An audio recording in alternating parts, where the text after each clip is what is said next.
E aí, nono ano, tudo bem? Bom, a gente vai continuar falando sobre o continente europeu, porém, dessa vez vai ser sobre população. Então, a gente vai conhecer sobre a população desse continente aqui, ó, continente europeu, mas é sobre população. Então, se vocês estiverem lembrados aí, nas últimas aulas nós falamos sobre os outros aspectos do continente europeu, tá? Mas dessa vez nós vamos falar sobre população. Então, no nosso próximo slide a gente vai conhecer essa característica que forma esse continente europeu. Então, vamos lá? Então, gente, aqui a gente vai ver sobre a característica demográfica do continente europeu. Olha só, olha aqui, ó, presta atenção aqui, ó. A Europa, ela tem cerca de 750 milhões de habitantes. Todo o continente europeu aqui, todo o continente da Europa tem cerca de 750 milhões de habitantes que moram, que residem, sei lá, que estão lá, nesse continente aqui. E então, esses habitantes, eles são distribuídos de maneira irregular pelo território desse continente. Professor, como assim de maneira irregular? Simples. É que tem uma parte do território que tem muita gente e tem parte do território que tem pouca gente. Então, essa distribuição aqui, dessa galera aqui, ó, de 750 milhões de habitantes, elas são distribuídas de forma desigual. Em Berlim, na Alemanha, por exemplo, não é 50 milhões, em Moscou não é mais 50 milhões, não, é desigual. Em Berlim é 50 milhões, em Moscou é 80 milhões, por exemplo. São diferentes, viu? É de uma maneira irregular. Então, por exemplo, na porção centro-ocidental, a gente olhando aqui o mapa, a densidade demográfica ela é bastante, como eu posso dizer, ela é bastante elevada. E a maior parte da população ela está concentrada nas cidades, é claro, nas cidades.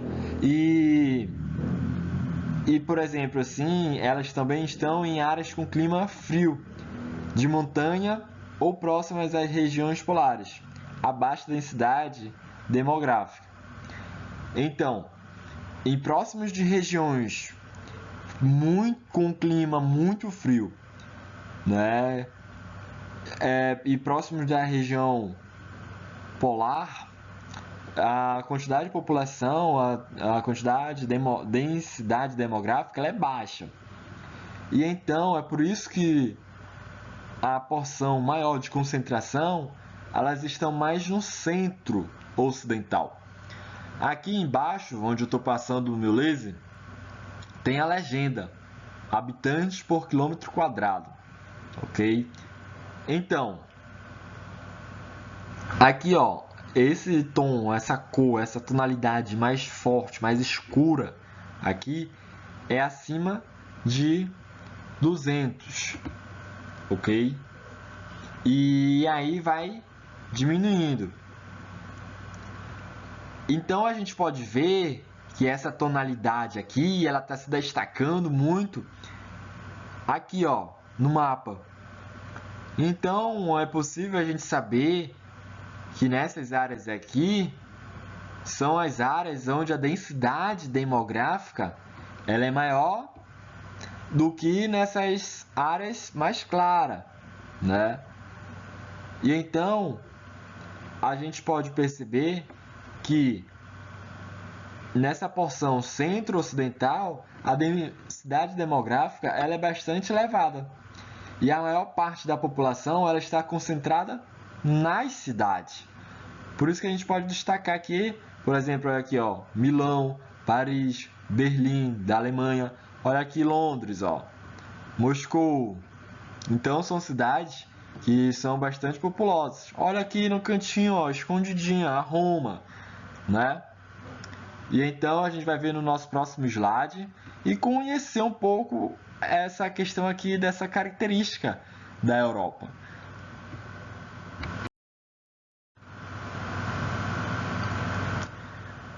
Bom, gente, a gente vai falar agora aqui sobre a questão do crescimento populacional desse continente. A esperança de vida na Europa, dessa população europeia, ela está em torno dos 80 anos. Essa é a expectativa, é a esperança de vida da população europeia, tá? Tá em torno dos 80 anos lá. Então, lá tem as melhores condições de saúde e no fornecimento de saneamento básico. E isso tudo são fatores que contribuem para a diminuição das taxas de mortalidade. No início do bimestre, eu lembro que eu passei uma tarefa para vocês para pesquisarem sobre o conceito, o que significa mortalidade, o que significa natalidade, né?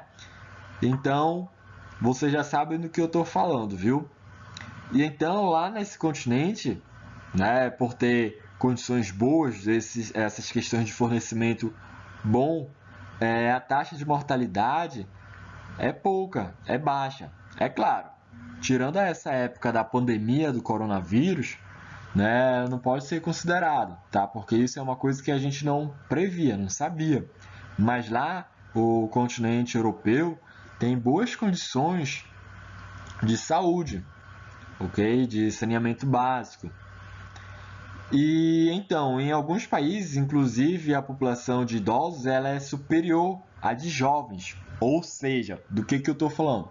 Tem países do continente da Europa que a população de pessoas idosas, mais velhas, é bem maior do que a quantidade de pessoas jovens, ok?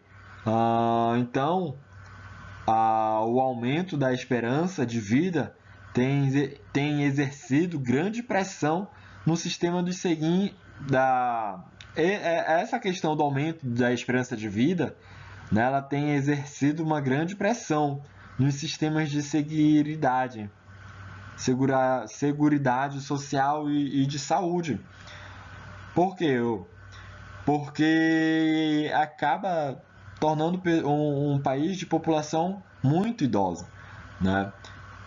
E então o governo, aqui a gente tem aqui um mapa, aqui a gente tem uma tabela, um gráfico, onde mostra, olha só, a população desde 2010 até ano passado, olha só, a quantidade de população estava diminuindo, não estavam mais crescendo, nascendo crianças, né? Pelo contrário, as pessoas elas pouco fazem filhos. Até no passado foi para 10, muito pouco, né?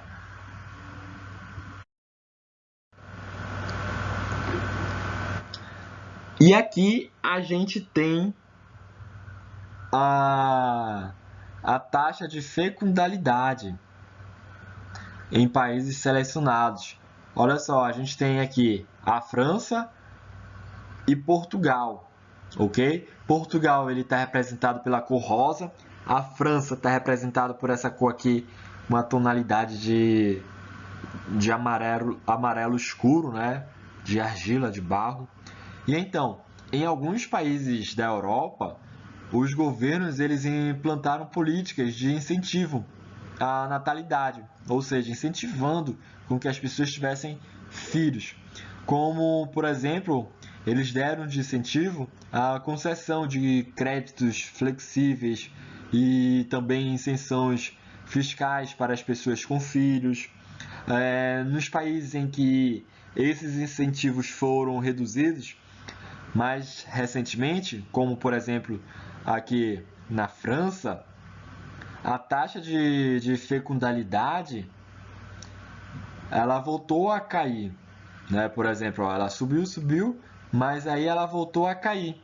Hoje, o crescimento vegetativo da Europa é negativo. Porém, acontece que o crescimento populacional ele se mantém relativamente assim estável, né? Por causa da imigração também. Ok, gente? Bom, então essa foi a nossa aula de hoje, ok? Sobre a questão da população.